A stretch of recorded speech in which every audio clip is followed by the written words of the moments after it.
Hello student, welcome to BCEP Academy online classes. Dear student, today I am going to discuss about the next question 30 of DK Goel. You can see here A, B and C were partners in a firm sharing profit and losses in the ratio of 2:1, the balance sheet of the firm. Bank overdraft, creditors, provident fund दिया हुआ है इधर, debtors, stock, investment, machinery, goodwill, seize capital. इसमें भी देखिए bank का balance नहीं दिया हुआ है, लेकिन देखिए 3 पार्टनर्स है। ए बी का कैपिटल लायबिलिटी साइड में दिया है, जबकि एसेट साइड में सी का कैपिटल दिया हुआ है, यानी कि वो सी का कैपिटल का डेबिट बैलेंस है और ये क्रेडिट बैलेंस है। ये चीज़ आप देख के ही समझना है आपको। नेक्स्ट है, you are required to inform that, ये आपको इससे प्रीपेड नेसेसरी अकाउंट यहाँ पे दिया है, यानी कि आपको नेसेसरी अकाउंट जब भी कहे तो आप इसका मतलब यही समझे, realisation account, partners capital account और कैश अकाउंट। अब यहाँ पे देखें कि सबसे पहले मैंने रियलाइजेशन अकाउंट का फॉर्मेट बनाया है, ठीक है। आप तीनों फॉर्मेट एक साथ बना करके तीनों फॉर्मेट में एक साथ पोस्टिंग कर सकते हैं। रियलाइजेशन में सबसे पहले जैसे एज यूजुअल मैंने बताया था कि एसेट साइड इधर डेबिट साइड में लिखते हैं टू सन्ड्री एसेट्स, इधर क्या लिखते हैं, by sundry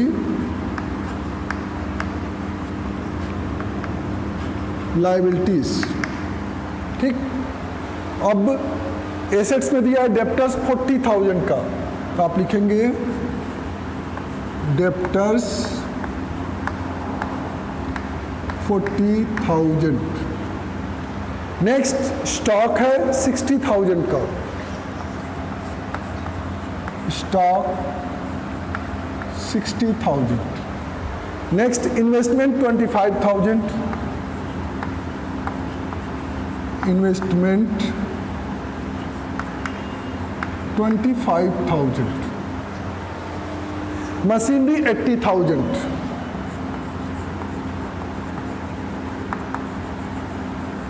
machinery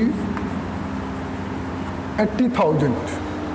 prepaid expenses 3,200, prepaid expenses 3,200। Goodwill दिया है 38,800, गुडविल 38,800। अब सीज कैपिटल अकाउंट को आप नहीं लिखेंगे, सारे एसेट्स आपने लिख लिए। अब लायबिलिटी साइड में दिया है बैंक ओवरड्राफ्ट, आप लिखेंगे बैंक ओवरड्राफ्ट 21,000। क्रेडिटर्स 86,000,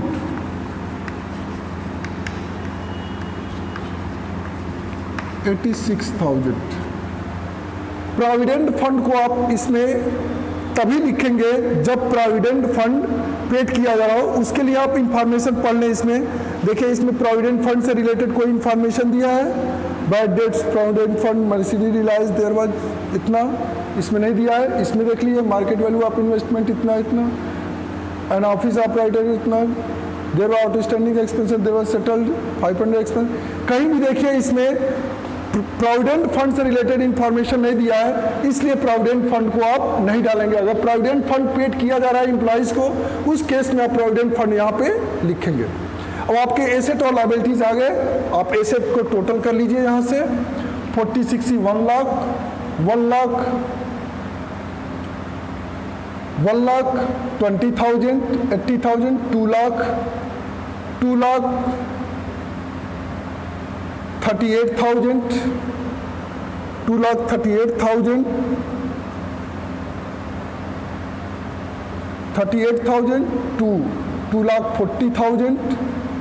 2,40,000, 6,000, 2,46,200 होगा, 2,46,200।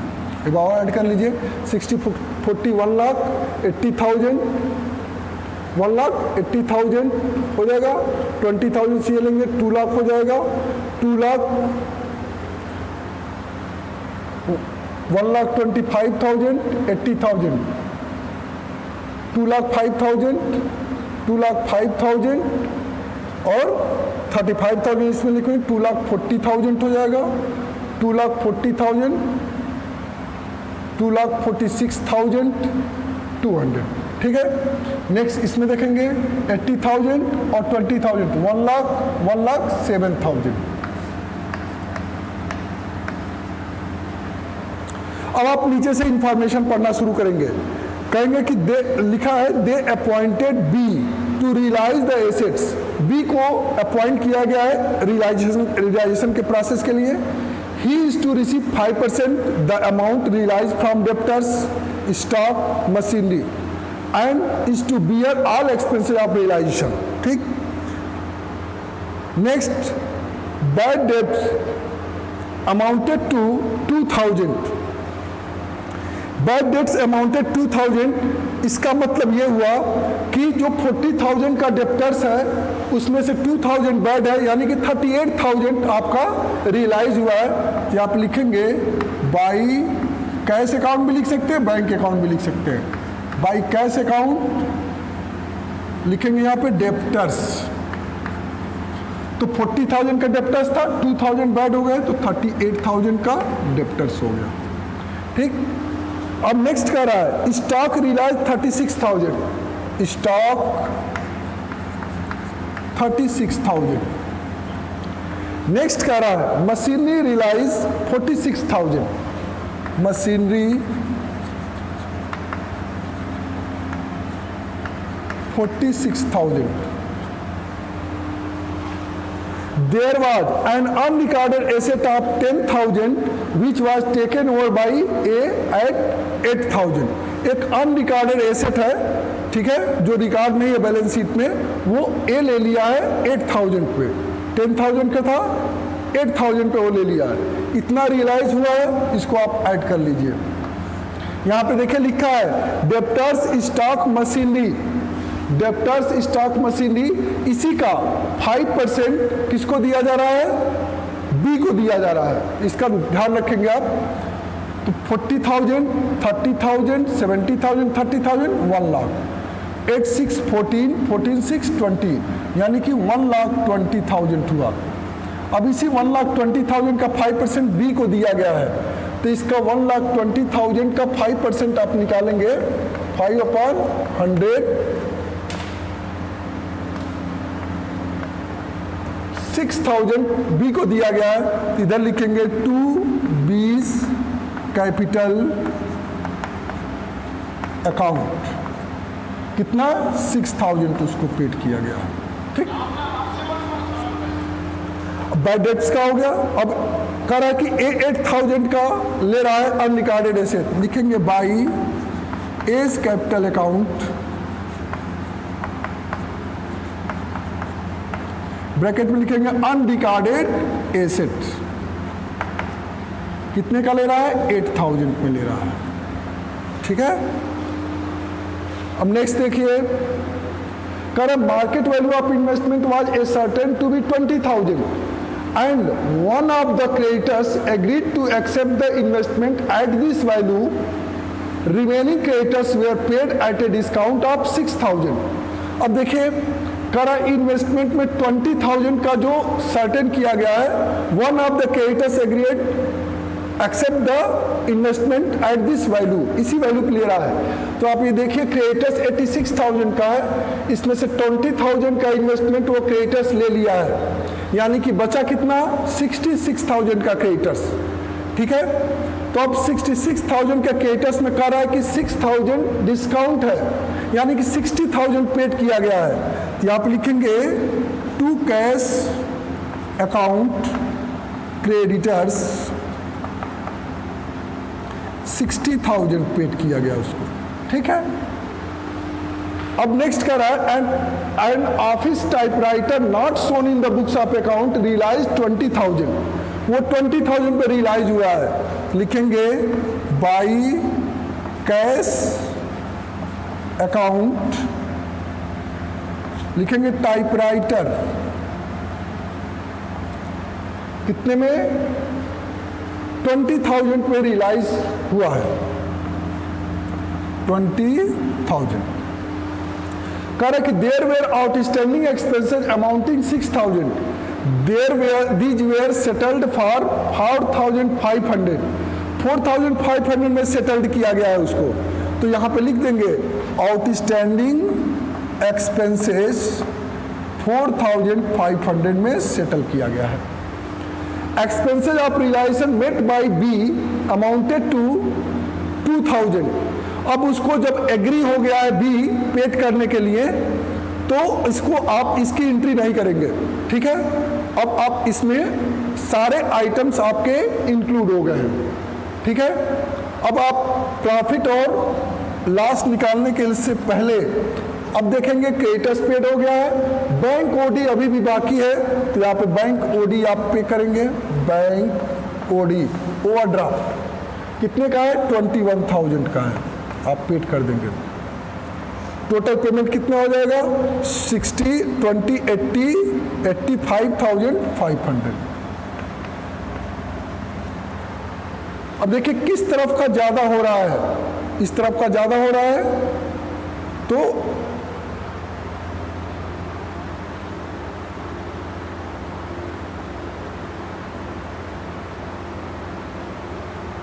लॉस होगा। इधर गाइड कर लीजिए, 2 लाख है,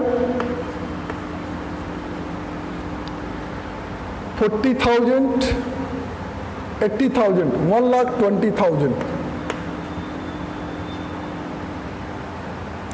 40,000, 80,000, 1,20,000 हो जाएगा। अब 6,000, 6,000, 12,000, 12,000, 5,000, 17,000, 17,500 और 200, 700, 17,700, यानी कि 213,37, 3,37,700,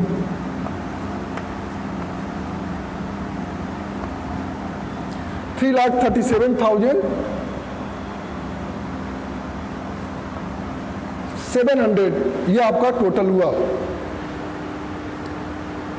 अब इधर का भी टोटल कर लेंगे, 1 लाख, 1 लाख, 2 लाख, 2 लाख हो गया। 20,000, 20,000, 40,000, 8,000, 48,000 और 7,000, 55,000, यानी कि 2,55,000 हुआ, ठीक है। अब आप क्या करेंगे? 3,37,500 में से आप कितना माइनस करेंगे? 2,55,000, 700, 2, 13 में 5 जा 8, 82,700,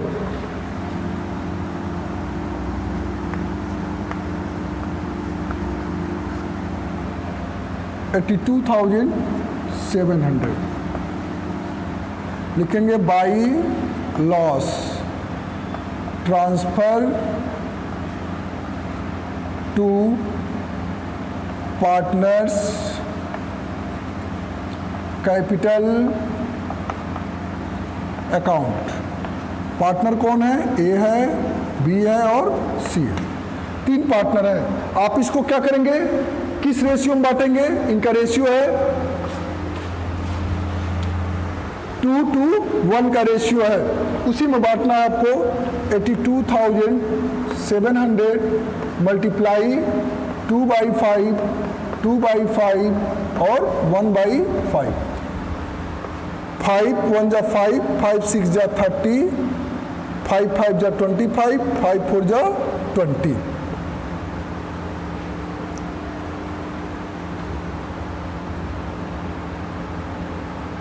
टू जा कितना होगा?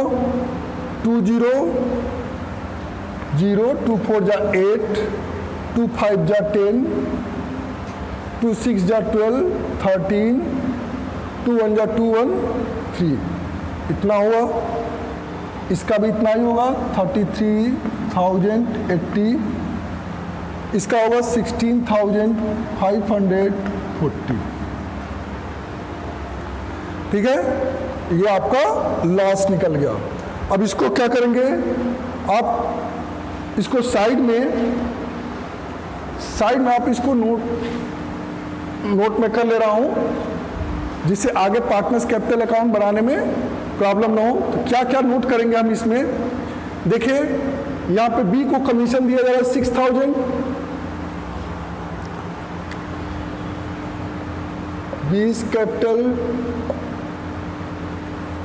क्रेडिट 6000, अब ए कैपिटल डेबिट क्योंकि वो एसेट लिया है 8000 का,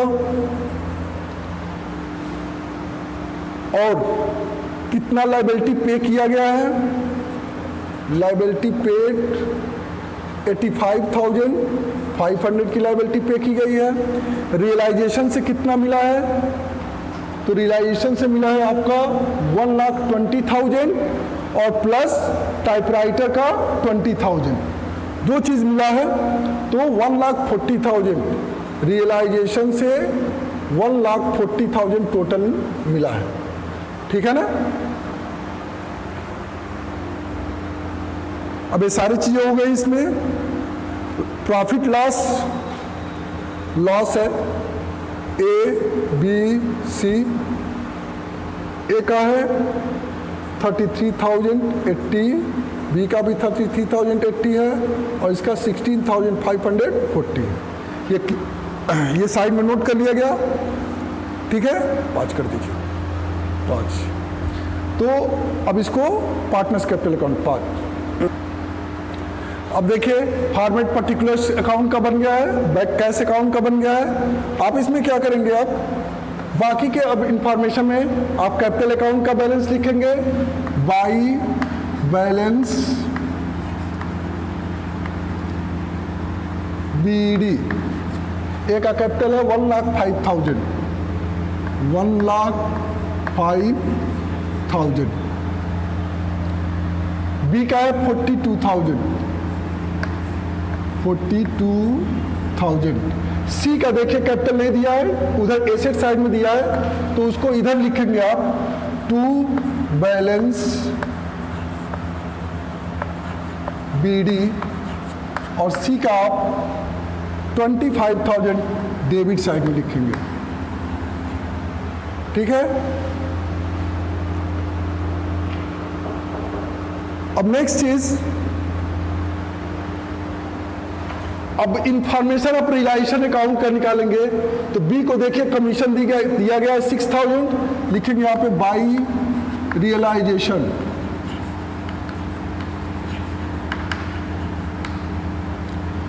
बी के कॉलम में 6,000 दे देंगे, क्योंकि इसको रियलाइजेशन प्रोसेस के लिए 6,000 कमीशन दिया गया है।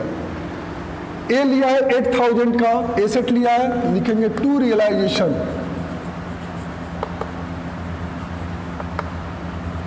लिखेंगे एसेट टेकन, एसेट टेकन कितने का लिया है, 8,000 का एसेट लिया है, इधर लिख देंगे। अब लायबिलिटी देखिए, अब लॉस देखिए रियलाइजेशन का लॉस में आप इस साइड में लिखेंगे टू रियलाइजेशन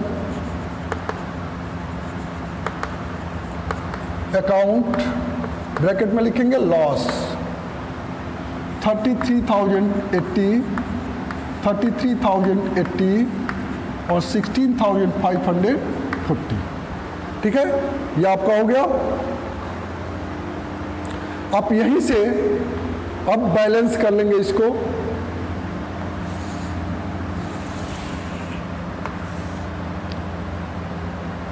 $1,05,000,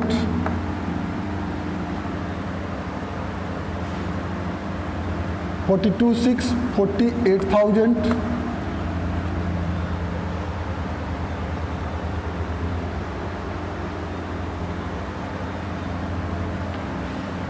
इधर आपका बैलेंस है 25,000 और 5,000, 30,000, 11,000, 41,540।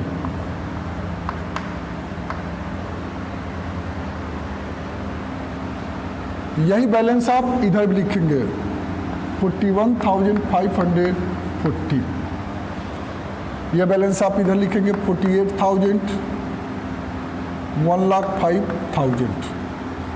अब इधर लिखेंगे टू कैश अकाउंट। इधर देखिए सी का बैलेंस नहीं निकलेगा तो ये कैश लेकर के आएगा, बाई कैश अकाउंट लिखेंगे तो ये सीधे सीधे 41,540 कैश लेकर के आएगा।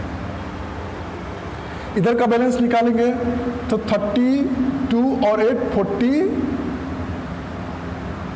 41,000 हो जाएगा, 41,080, 41,080 इसमें से माइनस करेंगे 0, 2, 9, 5 में से 1 जा 4, 10 में से 4 जा 6, इतना आएगा इसका।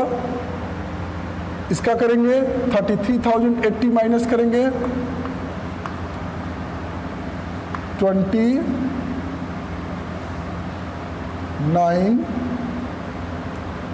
7 में से 3 जाओ, सॉरी 4 में से 1 जा 3 होगा यहाँ पे 7 में से 3 जा 4 और 4 में से 3 जा 1, ये इधर का बैलेंस आएगा, इधर कुछ नहीं आएगा। ये आपका कैपिटल अकाउंट बन गया। कैश अकाउंट का ना बैंक अकाउंट का पहले से बैलेंस नहीं दिया है। अब इसमें देखेंगे रियलाइजेशन से कितना मिला है, तो 1,40,000 मिला है। ये आप लिखेंगे टू रियलाइजेशन, ब्रैकेट में लिखेंगे एसेट रियलाइज, इससे जितना पैसा मिला है आप डेबिट साइड में लिखेंगे 1,40,000। अब देखिए सी कैश लेके आया है, लिखेंगे टू सीज कैपिटल अकाउंट,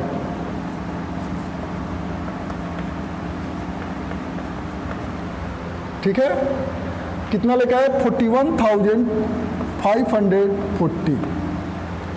अब आते हैं इस साइड में, तो टोटल कितना पेड किया गया है रियलाइजेशन,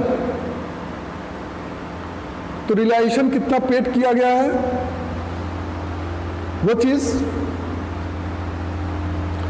तो देखिए क्रेडिटर्स था तो 60,000 क्रेडिटर्स पेड किया गया था। बैंक ओवरड्राफ्ट था 21,000 वो पेड किया गया। आउटस्टैंडिंग एक्सपेंसेस था, यहाँ पे दिया हुआ था आउटस्टैंडिंग एक्सपेंसेस 4,500 वो पेड किया गया था। 4,500 आउटस्टैंडिंग एक्सपेंसेस पेड किया गया था।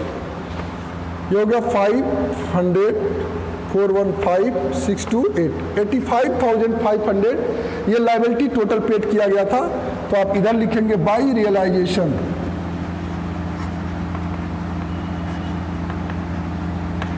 लिखेंगे लायबिलिटी पेड 85,500।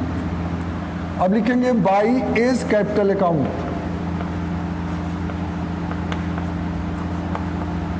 कितना पेड किया गया है 63,920, 63,920। 14,920 बी को पेड किया गया है बाई बीज कैपिटल अकाउंट 14,920, ठीक है। अब सारी चीजें पेड हो गई हैं, अब इसको बैलेंस कर लेंगे। इधर का देखिए टोटल 1,81,540 आ रहा है, 1,81,540। इधर भी उतना ही आएगा 1,81,540। आप इसको चेक कर सकते हैं। तो 80,000 और 60,000 1,40,000, 1,40,000 और 10,000 1,50,000 हो गया। 5,000, 3,000, 8,000, 8,000, 4,000, 12,000, 9, 5, 14, 14, 9, 23, 2,300 और 20, 20, 40।